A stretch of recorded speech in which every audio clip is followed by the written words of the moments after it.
శాంతి నమస్తే.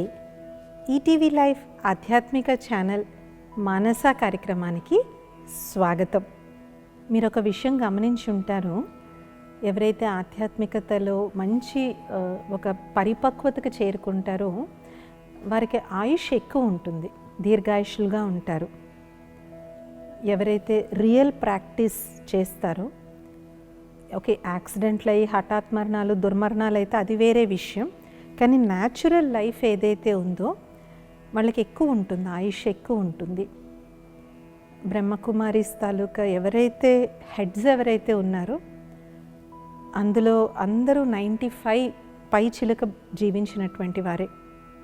జానకి దాది గారు అయితే 104 సంవత్సరాలు జీవించారు.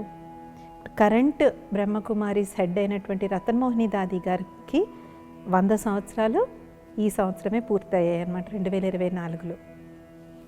సో ఏంటి వాళ్ళ సీక్రెట్? ఫస్ట్ అయితే చాలా కామన్గా ఏం ఆలోచిస్తారు, వాళ్ళు చాలా పీస్ఫుల్గా ఉంటారు, స్ట్రెస్ ఏమీ ఉండదు వాళ్ళకి, ఫుడ్ మంచిగా తింటారు, ఎక్కువ మెడిటేషన్ చేసుకుంటారు, కాబట్టి వాళ్ళకి అది మంచిగా పాసిబుల్ అనుకుంటారు. కానీ మనం ఎక్కడ చేయగలుగుతాం, మనం చేయలేం కదా అనుకుంటాం. But that is not true. ఒక స్పిరిచువల్ ఆర్గనైజేషన్ని రన్ చేసేటప్పుడు కూడా ఎన్నో ప్రాబ్లమ్స్ అనేటువంటివి వస్తాయి, రాకుండా ఉండవు. ఒకప్పటికన్నా కూడా ఇప్పుడు అవేర్నెస్ పెరిగింది. ఎప్పుడైతే అవేర్నెస్ పెరుగుతుందో దానివల్ల ప్రాబ్లమ్స్ కూడా పెరుగుతాయి. ఎందుకంటే ఆధ్యాత్మికత మీద అందరికీ రకరకాల అభిప్రాయాలు ఉంటాయి. సో అక్కడ భేదాభిప్రాయాలు వస్తూ ఉంటాయి. సో ఆ విధమైనటువంటి టెన్షన్స్ ఉంటాయి. అలాగే అనారోగ్యాలు వీళ్ళకి కూడా వస్తాయి. షుగర్లు, బీపీలు, హార్ట్ ప్రాబ్లమ్స్, కిడ్నీ ప్రాబ్లమ్స్ అన్నీ అందరికీ వచ్చినవి. బట్ స్టిల్ వాళ్ళు ఎలా కంటిన్యూ అవ్వగలుగుతున్నారు, ఏంటి ఆ సీక్రెట్ సాస్ అనేటువంటిది ఇవాళ మనం మానస ఎపిసోడ్లో ఆధ్యాత్మికతకి ఆరోగ్యానికి ఏంటి సంబంధం అంటే కేవలం మంచి ఆహారం తినండి, రోజు ఎక్సర్సైజ్ చేయండి ఇవి కాదు. వీటికన్నా కొంచెం హై లెవెల్లో మన థాట్స్తో, మన ఆలోచనలతో, మన జీవితంలో మనకున్నటువంటి ధారణలతో, ధారణలు అంటే కేవలం రోజు బాదం పప్పు తినండి, రోజు వాల్నట్స్ తినండి, రోజు మిల్లెట్స్ తినండి, హెల్త్ టిప్స్ కాకుండా స్పిరిచువల్ యాంగిల్తో ఆధ్యాత్మికంగా మనం ఆరోగ్యాన్ని ఏ విధంగా సాధించవచ్చు అనేటువంటి విషయాన్ని మనం తెలుసుకుందాం. ఫస్ట్ థింగ్, ఆరోగ్యం అనేటువంటిది 2 లెవెల్స్లో పనిచేస్తుంది. ఒకటి శరీరం యొక్క లెవెల్లో, ఇంకోటి మనసు యొక్క లెవెల్లో. శారీరక ఆరోగ్యం అనేటువంటిది జబ్బు వచ్చినా, అనారోగ్యం వచ్చినా, నలత చెందినా అది శరీరం వరకే పరిమితై ఉండాలి తప్ప ఎప్పుడైతే అది మనసులోకి కూడా ప్రవేశిస్తుందో అప్పుడు అది నిజమైన అనారోగ్యం కిందది తయారవుతుంది. ఎందుకంటే శరీరం అనారోగ్యంగా ఉంది, ఆ కారణంగా మనసు కలత చెందించుకోవాల్సినటువంటి అవసరం లేదు. మనసుతో మనం ఆ అనారోగ్యాన్ని మనం యాక్సెప్ట్ చేస్తామో అప్పుడు అది బయటికి వెళ్ళడం కష్టమవుతుంది. ఫర్ ఎగ్జాంపుల్, ఉదాహరణకి కొంతమందికి మామూలుగా షుగర్ వస్తుంది, ఇంకేముందండి షుగర్ వచ్చేసింది ఇంకా అంతే అని వాళ్ళు ఇంకేవేవో ఊహించేసుకుంటారు. ఇగో మా ఇంట్లో షుగర్ వస్తే ఆయనకి ఇలాగైపోయింది, మా అమ్మకి షుగర్ వస్తే అలా అయిపోయింది. సో ఎప్పుడో 10 ఏళ్ళు 15 ఏళ్ల తర్వాత వచ్చేటువంటి వాటి గురించి ఇవాళే మనం ఆలోచించేస్తాం. సో ఏమనుకుంటాము, ఐఎమ్ ఎ సిక్లీ పర్సన్. ఎక్కడికన్నా వెళ్ళండి, ఎవరన్నా ఏమండి ఎలా ఉన్నారు అని అడగడం భయం. మొత్తం మన లిస్ట్ అంతా ఓపెన్ చేస్తాం, ఏముందండి షుగర్ వచ్చింది కదా, అప్పటి నుంచి కంప్లీట్గా ఇది అయిపోయింది. సో ఇలాగా అంటే శరీరానికి షుగర్ వచ్చింది, రాలేదని కాదు, కానీ మనం అది మన మనసు లోతుల్లోకి ఎంతో స్వీకరించేసాం మనం. అప్పుడు ఆ అనారోగ్యం తగ్గడం కష్టమవుతుంది. ఎందుకంటే మనసు యొక్క ప్రభావం తప్పకుండా శరీరం మీద పడుతుంది. కాబట్టి శారీరక అనారోగ్యాన్ని మనం శారీరక అనారోగ్యం కిందే చూడాలి. జానకి దాది గారికి చాలా అనారోగ్యాలు వచ్చాయి. దాదిని అడిగేవారు, దాది మీరు ఎప్పుడు ఎలాగిలా నవ్వుతూ ఉంటారు అనేసి. దాది ఇదే అనేవారు, मेरा शरीर बीमार है, मन थोड़ी ना बीमार है. నా శరీరానికి జబ్బు వచ్చింది, మనసుకేం జబ్బు రాలేదే. సంతోషంగా ఉండడానికి అనారోగ్యానికి లింక్ ఏముంది? అలాగని గెంతి జోకులేస్తూ నవ్వమని కాదు, బట్ కుంగిపోవాల్సినటువంటి అవసరం లేదు. ఇప్పుడు అత్యాధునికమైనటువంటి సైన్స్ చాలా వచ్చింది. అండ్ ఎక్కడో ఒకక్కడ మన అనారోగ్యం అనేటువంటిది, ఎస్పెషలీ లైఫ్ స్టైల్ బేస్డ్ అనారోగ్యాలు, మన ఆహారపు అలవాట్లు, వ్యాయామం లేకపోవడము, ఇష్టం వచ్చినప్పుడు ఇష్టం వచ్చింది తిని చాలాసార్లు మనం కొని తెచ్చుకున్నది అవుతుంది. మరి మనం కొని తెచ్చుకున్న దానికి మనం బాధపడితే ఎలాగా? దాన్ని బాగు చేసుకోవాలి. దీనికి ఇంకొక ప్రాబ్లం కూడా ఉంది. ఎప్పుడైతే మనం అది మనసులోకి అది చొచ్చుకుపోతుందో దాన్ని మనం సాల్వ్ చేసుకోలేకపోతాం. సొల్యూషన్ అనేటువంటిది మనకి కనిపించదు. ఓకే, ఏం చేయాలి నేను? ఓకే, వచ్చింది పలానా షుగర్ వచ్చింది, బీపీ వచ్చింది, కొలెస్ట్రాల్ వచ్చిందో, మోకాళ్ళ నొప్పులు వచ్చాయి, ఏవో వచ్చాయి. What should I do? ఏంటి, ఏం మానేయాలి, ఏం తినాలి, ఏం తినకూడదు, ఏం ఎక్సర్సైజ్ చేయాలి, ఏం అవాయిడ్ చేయాలి, నా లైఫ్ని ఎలా మార్చుకోవాలి అని ఇలాగ దానికి నివారణ ఎలా చేసుకోవాలి, దాన్ని ఎలా పరిష్కరించుకోవాలని ఆలోచించినప్పుడు మనసు లైట్గా ఉంటుంది. ఇది మొట్టమొదటి. రెండవది, ఎప్పుడూ కూడా మీ నోటమత్ మీరు నాకు జబ్బు చేసేసిందండి, I'm a sick person, I'm unhealthy, నాకు ఒంట్లో బాగోదు, నాకు నలతగా ఉంటుంది, నేను ఏం చేసుకోలేను, నాకు నీరసం, ఇలాంటి మాటలు ఎప్పుడూ కూడా మనతో మనం అనుకోకూడదు. డాక్టర్కి చెప్పాలి, ఇంట్లో వాళ్ళకి చెప్పాలి, పక్కింటి ఆవిడకి, అమెరికాలో ఉన్న చుట్టాలకి, లండన్లో ఉన్న చుట్టాలకి, పక్కింటి వాళ్ళకి, పెళ్ళిళ్ళకి, పేరెంటాళ్ళకి వెళ్ళినప్పుడు, బర్త్డే పార్టీలకి వెళ్ళినప్పుడు వాళ్ళందరికీ చెప్పాల్సిన అవసరం ఏముంది? దానివల్ల ఏమవుతుంది, నెక్స్ట్ టైం వాళ్ళు మనల్ని చూసినప్పుడు వాళ్ళు అడిగే ఫస్ట్ క్వశ్చన్ ఏంటి? ఏమంటే ఒంట్లో ఎలా ఉంది? మళ్ళీ మొదలెడతాం, ఏముందండి, మాత్రలు బోలెడు మాత్రలు, రోజుకి 10 మాత్రలు వేసుకోవాలి. సో ఇలాగ నిందించేటువంటి భావన ఉన్నంత వరకు కూడా ఆ జబ్బు అనేది ఆల్రెడీ ఒక నెగిటివ్ ఎనర్జీ. ఆ నెగిటివ్ ఎనర్జీ మీద మనం ఇంకా నెగిటివ్ ఎనర్జీ వేస్తున్నాం. సో రెండు కలిపి ఏమవుతాయి, మనకున్న జబ్బు గోరంత అయితే కొండంతలాగా మనకి కనిపిస్తుంది. కాబట్టి ఎప్పుడూ కూడా ఈ బాడీని నిందించద్దు, ఎప్పుడు నిందించద్దు. వాహ్ వాహ్ వాహ్, వాహ్ మై బాడీ, వాహ్ మై బాడీ. ఇప్పుడు శరీరంలో బోలెడు అవయవాల అంగాలు ఉన్నాయి. ఏదో ఒక్క చిన్న మోకాలకి నొప్పి వచ్చింది, మిగిలిందంతా మనం పండు కొనుక్కున్నాం, టమాటాలు ఉన్నాయి, టమాటో వైపు కుళ్ళిపోయింది అనుకోండి, మొత్తం పండు పడేస్తామా? ఏం చేస్తాము? ఆ కుళ్ళిపోయిన చోట దాన్ని కట్ చేసేసి మిగిలిన పండు వాడుకుంటాం. అలాగే శిరస్సు నుంచి పాదాల వరకు శరీరంలో ఎన్నో అవయవాలు, ఎముకలు, మజిల్స్, కండరాలు, ఇదొక యునీక్ మెషిన్. ఏదో ఈ ఒక్క చిన్నది బాగాలేదని మొత్తం బాడీని అంతా నిందిస్తే ఎలాగా? కళ్ళు చూపు బాగుంది, ఇంకా చక్కగా తినగలుగుతున్నాము, కాళ్ళు చేతులు బాగా ఆడుతున్నాయి, మనంతటి మనం లేసి మన పనులు మనం చేసుకోగలుగుతున్నాము, ఇంకొకరి మీద ఆధారపడాల్సిన అవసరం లేదు. కాబట్టి ఏదో ఒక చిన్న అంగం పాడైంది అని చెప్పేసేసి మొత్తం శరీరాన్ని అంతా నిందించాల్సిన అవసరం లేదు. ఐఎమ్ సిక్, ఐఎమ్ అన్హెల్దీ అని ఇలా ఎప్పుడూ అనుకోవద్దు. Sing the praises of this body. వాహ్ మై ఐస్, వాహ్ మై మౌత్, వాహ్ మై ఇయర్స్, వాహ్ మై హ్యాండ్స్, వాహ్ మై హార్ట్, వాహ్ మై లంగ్స్, వాహ్ వాహ్ అని ఈ బాడీని ప్రైజ్ చేయండి. ఎందుకంటే ఈ బాడీయే లేకపోతే, కాళ్ళు లేకపోయినా పర్వాలేదు, చేతులు లేకపోయినా పర్లేదు, ఓకే కొన్నాళ్ళు బాధపడతాం, తర్వాత మన లైఫ్ రీఅడ్జస్ట్ అయిపోతుంది. కానీ మొత్తమే బాడీయే లేకపోతే ఇంకేమీ చేయలేము కదా. So the second thing is sing the praise of this body. ఈ బాడీ యొక్క మహిమ చేయండి. అలాగని బాడీ యొక్క మహిమ చేయమన్నారు కదా అని దీన్ని ఊరికి అలంకరించుకుని అనవసరమైన ఆడంబరాలు చేయమని కాదు, బట్ రికగ్నైజ్ ఇట్స్ ఇంపార్టెన్స్. దాని యొక్క ఇంపార్టెన్స్ మనం తెలుసుకున్నప్పుడు దీనికి పౌష్టికమైనటువంటి సాత్విక ఆహారమే మనం పెడతాం. ఏ టైంలో ఏది పడితే అది తినేసేసి, ఎలా పడితే అలా తినేసేసి, ఎంత పడితే అంత తినేసేసి అలా మనం దీన్ని అబ్యూజ్ చేయమన్నమాట. కొంతమందికి ఇదొక చాలా కామన్ ఉంటుంది, ఈ వయసులో తినకపోతే ఇంకెప్పుడు తింటామండి అనేసి, లేదంటే తిన్నంత వరకు మంచిగా ఎంజాయ్ చేయాలి, తర్వాత చూసుకుందామని. ప్రాబ్లం మనం ఎంజాయ్ చేసేది 2-3 సంవత్సరాలే, దానికి వడ్డీ ఎన్ని సంవత్సరాలు కట్టాలి? తినిన రుచి కాసేపే ఉంటుంది నోటి మీద, కానీ అదే లిమిటెడ్గా పరిమితంగా తింటే లైఫ్ లాంగ్ ఎంజాయ్ చేయొచ్చు. అవునా కదా?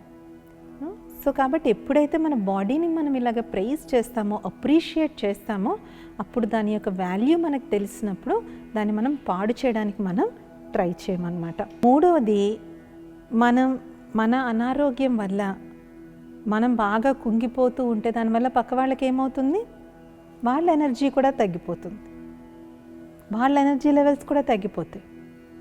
కాబట్టి మన ముఖం ఎలాగ ఉండాలి చూసినప్పుడు, సంతోషభరితంగా ఉండాలి. ఖుషి అంటే ఖుషీ చేసి ఖురాక్ నహి అంటారు, అంటే సంతోషానికి మించిన ఔషధమే లేదు అని చెప్పి ఆ మందులు వేసుకోవాలి. కానీ ఆ మందులు కూడా ఎప్పుడు పనిచేస్తే, ఎప్పుడైతే మనం సంతోషం అనేటువంటి మందును మనం తీసుకుంటాం. కాబట్టి మందులు కూడా ఇప్పుడు ఈ కలియుగంలో ఫ్రూట్స్ అంటే ఏంటంటే మందులేనంట. దవా అంటే మందులు, అంటే కలియుగంలో ఫ్రూట్స్. ఒకప్పుడు చూడండి, ఫ్రూట్స్ నుంచి అన్ని రకాల మినరల్స్, వైటమిన్స్, మనకు కావాల్సినటువంటి లవణాలన్నీ కూడా దొరికేవి. కానీ ఇప్పుడు ఆ ఫ్రూట్స్ కూడా మనం ఎన్ని వీడియోస్ చూస్తూ ఉంటాం, ఎంత ఆర్టిఫిషియల్ చేసేస్తున్నారంటే నిజంగా పండు తొక్కుని తినాలి అన్నా కూడా భయం వేసేటువంటి పరిస్థితి వచ్చింది. అందుకే ఇప్పుడు ఏంటి, మల్టీవిటమిన్ ట్యాబ్లెట్స్, మినరల్ ట్యాబ్లెట్స్ ఎక్కువైపోయాయి. సో ఒకప్పుడు పండ్లల్లో ఉండేటువంటివన్నీ ఇప్పుడు గోళీలా చేసేస్తాను, మనం ఆ గోళీలు తింటున్నాం అనమాట. వైటమిన్ డి క్యాప్సూల్స్ అంటారు, vitamin B12, vitamin A, vitamin E. So పండ్ల నుంచి, ప్రకృతి నుంచి సహజంగా వచ్చే తక్కువైపోయిన కారణంగా కృత్రిమంగా వేసుకోవాల్సి వస్తుంది, రైట్. సో అందుకని దవా అంటే మందులు కూడా ఏంటంటే ఈ కలియుగంలో ఒక ఫ్రూట్స్ లాంటివి. కాబట్టి మందులను కూడా ఎక్కువ నిందించుకోవాల్సిన అవసరం లేదు. ఎన్ని మందులు తినాలా, ఇన్ని మందులు మింగాలి, ఇన్ని టానిక్లు వేసుకోవాలి అని చెప్పేసి. ఎందుకంటే నిందించే కొద్దీ ఆ మందు కూడా పనిచేయదు మన మీద, మందు పనిచేయాలి కదా మన మీద. వీటి వల్ల మన మందులు తినే ముందు కూడా వాటికి పాజిటివ్ వైబ్రేషన్స్ ఇచ్చి మనం తీసుకోవాలి. ఈ చిన్న క్యాప్సూల్, ఈ చిన్న టానిక్ వల్ల నా ఆరోగ్యం మెరుగుపడుతుంది, నేను పరిపూర్ణ ఆరోగ్యవంతం. కాబట్టి ఆ మందులు తీసుకునేటప్పుడు కూడా ఈ మందు, ఇది ఏదైతే ట్యాబ్లెట్ అవ్వచ్చు, క్యాప్సూల్స్ అవ్వచ్చు, లేదంటే టానిక్స్ అవ్వచ్చు, వాటికి కూడా మనం పాజిటివ్ వైబ్రేషన్స్ ఇచ్చి ఇవి తీసుకోవడం వల్ల నేను పరిపూర్ణ ఆరోగ్యవంతులుగా నేను తయారవుతున్నాను అని చెప్పేసి. సో ఈ విధంగా మూడో విషయం ఏంటంటే, మనం తీసుకునేటువంటి మందుల్ని, వీటిని కూడా మనము, అందులో కూడా స్పిరిచువల్ పవర్, దాంట్లో కూడా మనం పాజిటివ్ ఎనర్జీని నింపి, ఆధ్యాత్మిక ఎనర్జీని నింపి మనం తీసుకోవాలి. సో ఈ మందులన్నిటితో పాటు ఇంకో మందు ఏం తీసుకోవాలి, సంతోషం యొక్క మందు, ఖుషి యొక్క మందు తీసుకోవాలి. ఇంకొక నాలుగవ విషయం ఏంటి అంటే, మనం ఏదైతే ఈ తనువు ద్వారా మనం ఏవైతే కర్మలు చేశామో అవి అనారోగ్య రూపంలో మనకి కర్మ భోగ కింద మనం అది అనుభవించాల్సి వస్తుంది. మనం ఈ తనువుతో ఈ జన్మలోనే కాదు, అనేక జన్మలుగా ఎన్నో పాపాలు చేసి ఉంటాం కదా. సో అవన్నీ కూడా ఇప్పుడు కర్మ భోగ రూపంలో మనం అనుభవించాల్సిందే.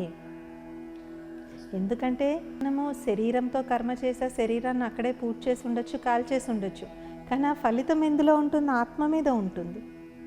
కాబట్టి అది ఇంకొక జన్మ తీసుకున్నప్పుడు ఆ విధమైనటువంటి దుఃఖాన్ని అది అనుభవిస్తుంది. ఉదాహరణకి కొంతమందికి నీళ్ళంటే చాలా భయం ఉంటుంది, కొంతమందికి హైట్స్ అంటే చాలా భయం ఉంటుంది, కొందరు మంటను చూస్తే భయపడిపోతారు, కొందరు క్లోజ్డ్ ప్లేసెస్లో భయపడిపోతారు, కొంతమంది కొన్ని జంతువులు అంటే చాలా భయం ఉంటుంది. మనకు చాలా హాస్యాస్పదంగా అనిపించవచ్చు, కానీ కొంతమంది బొద్దింకను చూస్తే ఎలా పారిపోతారు అంటే ఏదో పావును చూసినట్టు పారిపోతారు. ఇలా కొంతమంది పావు ముందు నుంచి వెళ్ళినా కూడా ఏం ఫీలింగే ఉండదు. కొంతమంది బల్లులు చూసి చాలా భయపడిపోతారు. ఎందుకు అంటే ఆత్మలో పూర్వజన్మ స్మృతులు ఉంటాయన్నమాట. అలాగే కొంతమందికి డ్రైవింగ్ అంటే పరమ భయం ఉంటుంది, వాళ్ళు అసలు డ్రైవ్ చేయలేరు వాళ్ళు. కొంతమంది 2 వీలర్ ఎక్కాలంటే భయపడిపోతారు, 2 వీలర్లో ఎక్కితే మేము కింద పడిపోతామేమో అని భయంగా కూర్చుంటారు వాళ్ళు, రైట్. సో ఎందుకంటే ఆత్మలో పూర్వజన్మల యొక్క స్మృతి అనేటువంటిది ఉన్న కారణంగా ఈ జన్మలో అవంటే వాళ్ళకి చాలా భయం అనేటువంటిది ఉంటుందన్నమాట. కాబట్టి మనం ఏదో తనుతో పాపాలు చేసి ఉండొచ్చు, కానీ ఆ ఫలితం కూడా ఈ జన్మలో మనం అనుభవించాల్సి వస్తుంది. కాబట్టి దాన్నే కర్మ భోగ్ అని అంటారు. కాబట్టి మన అనారోగ్యం అనేటువంటిది ఆ పాపాలను నిష్కృతి చేసుకునేందుకు ఒక మార్గం. కర్మభోగను తొలగించుకోవడానికి, కర్మభోగం తగ్గించుకోవడానికి ఒక మార్గం. అలాగన్నారని లేని జబ్బులు తెచ్చుకోవాలని కాదు, అనవసరంగా జబ్బు పడాలని కాదు, లేదంటే నా కర్మభోగ తగ్గుతుంది కదా అని మందులు వేసుకోవడం మానేమని కాదు, డాక్టర్ దగ్గరికి వెళ్ళడం మానేమని కాదు. బట్ దీని వెనకాతల ఫిలాసఫీ మనం అర్థం చేసుకోవాలి. ఎందుకంటే కొంతమంది అంటారు మేము చాలా హెల్తీగా ఉంటాము అండి, రోజు ఎక్సర్సైజ్ చేస్తాం, రోజు మెడిటేషన్ చేస్తాం, మంచి ఫుడ్ తింటాం, అయినా మాకెందుకండి ఈ ప్రాబ్లం వచ్చింది అని కొంతమందికి ఈ ప్రశ్న దొల్చేస్తూ ఉంటుంది. దానికి కారణం మీరు ఈ జన్మలో తిన్న ఆహారము, ఎక్సర్సైజు ఇవన్నీ ఉన్నాయి కాబట్టి మీకు అంత లేటుగా వచ్చింది ఆ జబ్బు. బట్ అనేక జన్మలుగా మనం తనువుతో చేసుకున్నటువంటి పాపాల యొక్క ఫలితం ఏదైతే ఉంటుందో అది ఈ జన్మలో ఏదో ఒక జబ్బు రూపంలో అది కంపల్సరీగా బయటపడుతుంది. కాబట్టి జబ్బు వచ్చిందంటే ఏమనుకోలేదు, సరే కొంత కర్మభోగ ఇలాగన్నా తొలగిపోతుంది అని చెప్పేసి. కర్మభోగ తొలగిపోతే ఆత్మలో ఉన్నటువంటి పాపం చాలా మటుకు అది పోయినట్టే అవుతుంది. కాబట్టి అందుకనే కదా అంటారు, ఏ జన్మలో ఏ పాపం చేసుకున్నాము ఈ జన్మలో ఇలా రోగాన్ని పడ్డాము, ఇలా జబ్బుని పడ్డాము, ఇలాగ అనుకుంటూ ఉంటారు. ఇక యాక్సిడెంట్ కూడా నేను కరెక్ట్గానే వెళ్తున్నానండి వాళ్ళు వచ్చి గుద్దారు అని అంటే కరెక్ట్ అని కాదు, దాన్ని సమర్థించడం లేదు. బట్ దాని వెనకాతల రీజన్ ఖచ్చితంగా మన వల్ల కూడా వాళ్ళకి ఏదో అపకారం జరిగే ఉంటుంది.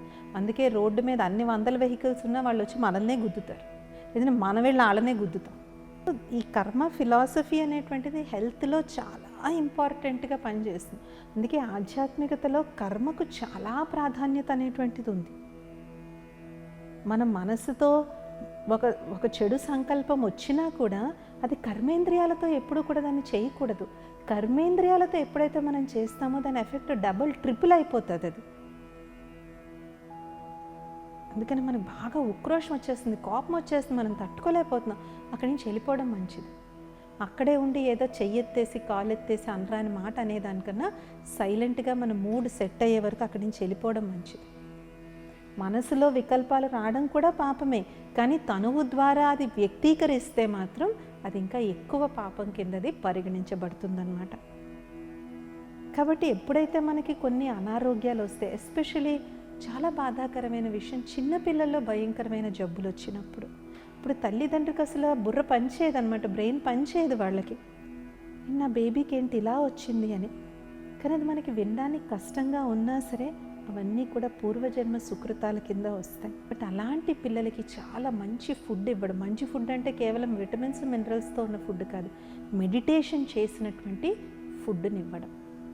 సో ఇప్పటి వరకు మనం తెలుసుకున్న విషయాలు ఏంటి? ఫస్ట్ థింగ్, జబ్బు శరీరానికి వచ్చింది, మనసుకి కాదు.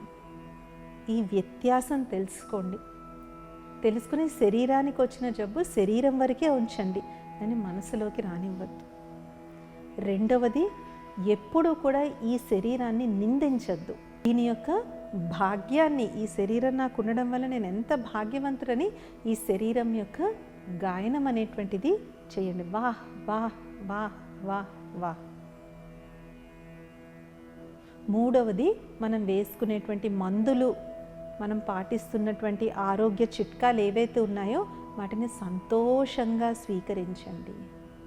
అబ్బా ఈ మందు ఇంకెన్నాళ్ళు వేసుకోవాలో, అబ్బా ఈ టానిక్ ఇంకెన్నాళ్ళు తాగాలో, అలాంటి భావనతో వేసుకుంటే వాటి ఎఫెక్ట్ కూడా తగ్గుతుంది. ఆ మందు, ఆ టానిక్ వల్ల మీరు లెగిసి నిలబడి నడవగలుగుతున్నారు, బయటికి వెళ్ళగలుగుతున్నారు, తినగలుగుతున్నారు. అదే వేసుకోకపోతే మీ పరిస్థితి ఏంటి? మంచం మీద ఉంటారు. సో ఆ మందుని ఎందుకు నిందించుకోవాలి? అది మీకు హెల్పే కదా చేస్తుంది. కాబట్టి మనం వేసుకునేటువంటి మందులు కూడా ఈ కలియుగంలో పండ్లు అనుకుని వేసుకోవడం. దాని గురించి ఊరికే తలబద్దలు కొట్టుకోవాల్సిన అవసరం లేదు. ఆ మందుతో పాటు ఇంకొక ఏ మందు వేసుకోవాలి? సంతోషం అనేటువంటి మందు, ఖుషీ చేసి కోయి ఖురాక్ని. నాలుగో విషయం ఏం చెప్తుంది మనకు ఆధ్యాత్మికత?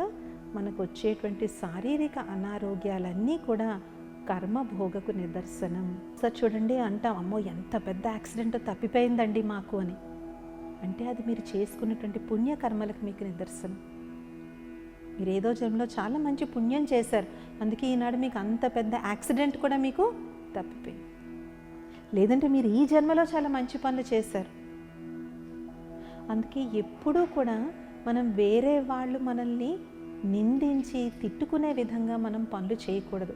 అందుకంటే అది ఎప్పుడు ఎక్కడ ఏ రూపంలో తగులుతుందో మనకు తెలియదు. ఇవాళ నాకు అనడానికి నోరుంది కదా అనో మాట అనేసాం, దానివల్ల పక్క వాళ్ళ మనసు చాలా నొచ్చుకుంది. వాళ్ళు మనకి ఏమీ చెయ్యకపోవచ్చు, వాళ్ళని మనం లైఫ్లోనే కలవకపోవచ్చు మళ్ళీ, కానీ ఆ బాధ అనేటువంటిది ఏదైతే ఉందో అది ఏదో రూపంలో, ఎవరి ద్వారానో, ఏదో పరిస్థితి ద్వారానో, ఏదో సంఘటన ద్వారానో, ఏదో ఒక రూపంగా మనకు తగులుతుంది. అప్పుడు మనం ఆలోచిస్తాం, నాకెందుకు ఇలాగ అయింది అనేసి. ఎందుకంటే the circle always has to get completed. మనం ఇచ్చింది తప్పకుండా మనకి వెనక్కి దొరుకుతుంది. అందుకే నలుగురి నుంచి మనం ఎప్పుడైతే ఆశీర్వాదాలను మనం సంపాదించుకుంటామో అవి ఇలాంటప్పుడు మనకి కాపాడబడతాయి.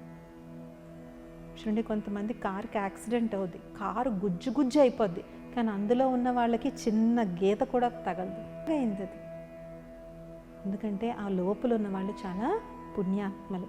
అది ఈ జన్మలోనే అవ్వాల్సిన అవసరం లేదు.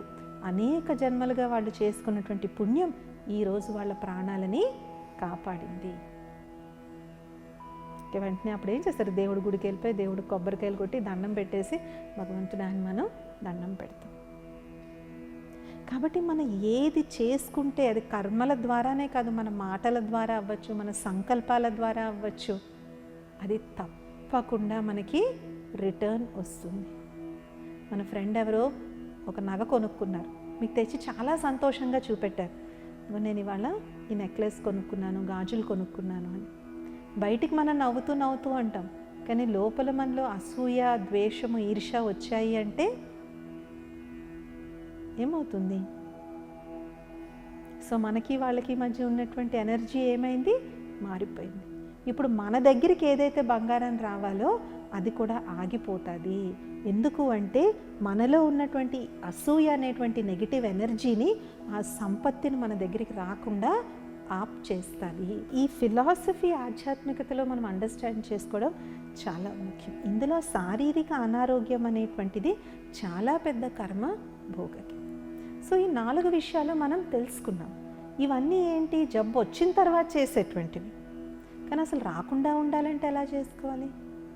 భలే మనం చేసుకున్న కర్మల అనుసారంగా ఎంతో కొంత మనకు వస్తుంది, కానీ దాని ప్రభావం మన మీద పడకుండా ఉండాలంటే ఏం చేయాలి?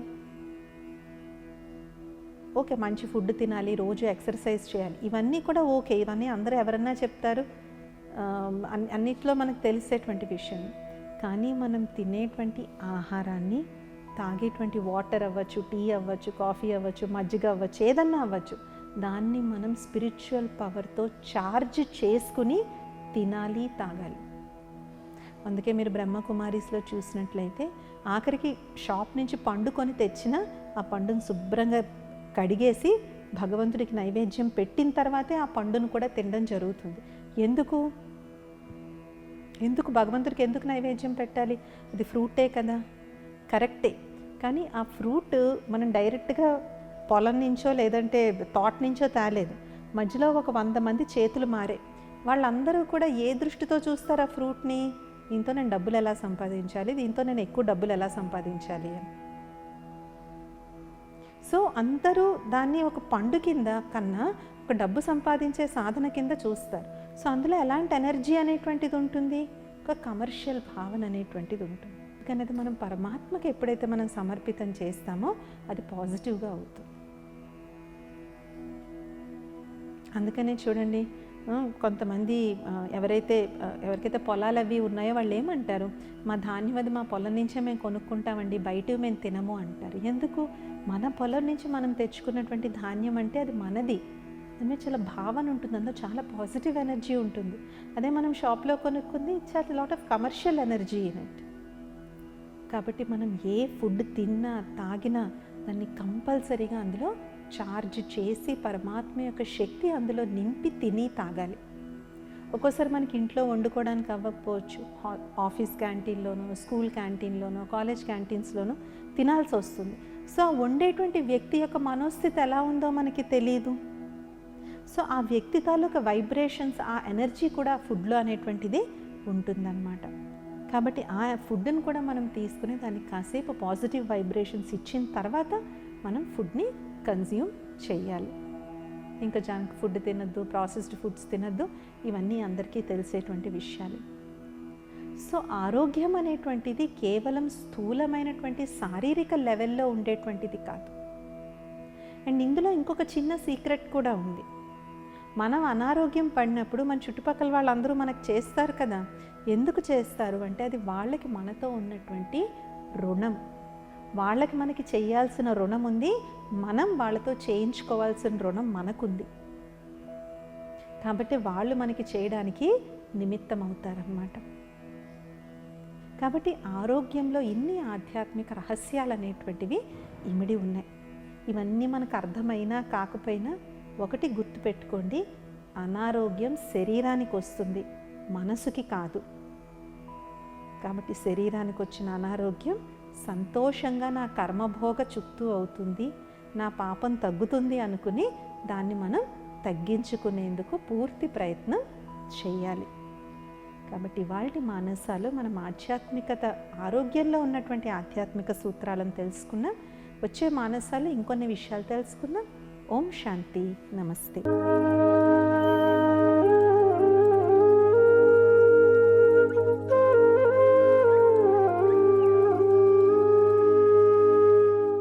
ఈ కార్యక్రమాన్ని తిరిగి చూడాలనుకుంటే www.youtube.com/ETV Life Spiritual లో చూడవచ్చు.